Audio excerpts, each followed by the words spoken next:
What's up guys, this is your man KP67s, and today I'm bringing you another ship video, another ship composition usually using the Empire and the Sith. So from my previous video where I showcased the TIE Bomber, basically any fleet besides the Malevolence you will destroy with the Empire now. It's not even funny. If you lead with the Empire comp of Gauntlet, Imperial TIE Fighter, and Imperial TIE Bomber, you're basically walking through every fleet out there, be it Rebels, be it Finalizer, be it Radis, be it, Negotiator, Mace, why, I don't know, but you're gonna get through it. But Malevolence is the one problem, just because of all the buzz droids, all the assists it can do. There's a lot of DPS there that doesn't let you have the time to kind of slowly ramp up setup and then just start smashing people with Vader.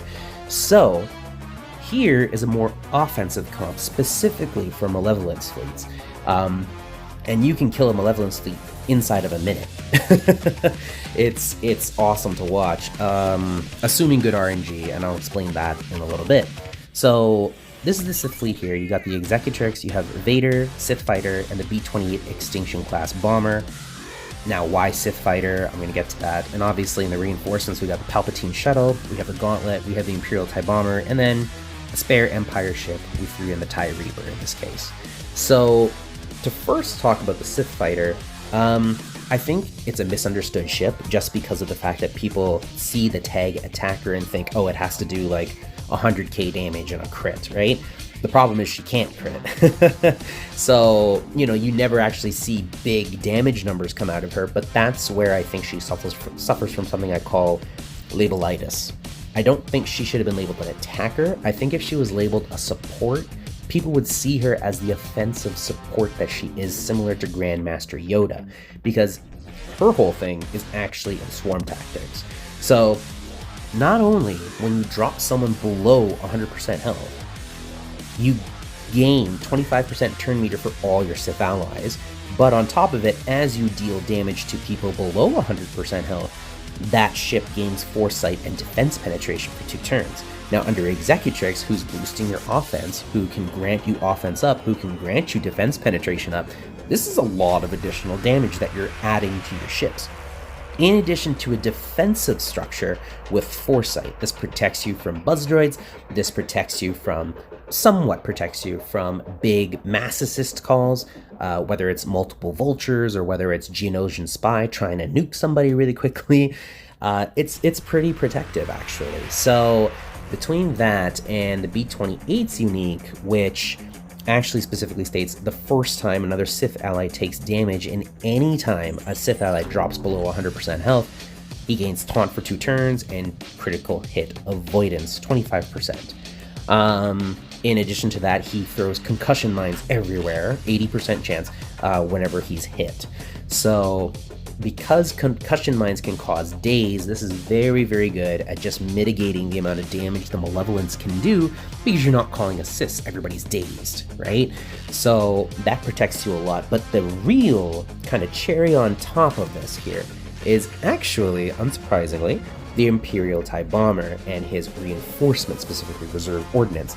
Not only are you inflicting burning on everybody for 2 turns, so you're doing chip damage on everybody, but it's an extra debuff, so now everybody's got a ton of extra offense, but he calls another random Empire ally to assist.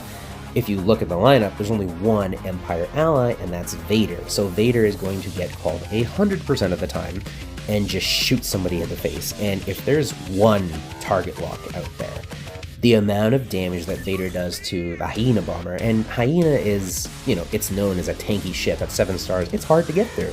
Vader whittles it down extremely quickly.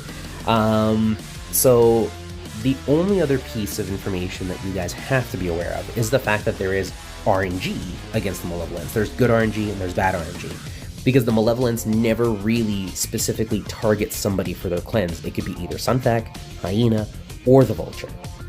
In addition to the fact that you want ability blocks from the Executrix to land. If you get good RNG, you land all your ability blocks and Malevolence doesn't call Hyena to cleanse and assist, right?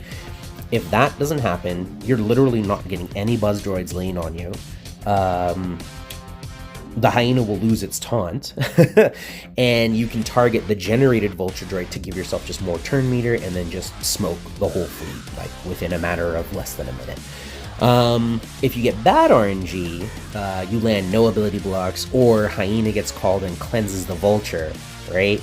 Then you're gonna get buzz droids everywhere. Everybody's got buzz droids. There's probably buff immunity on either Sith fighter or B28. On Sith fighter, I'm not really too concerned about that, but on B28, ugh, that's ugly.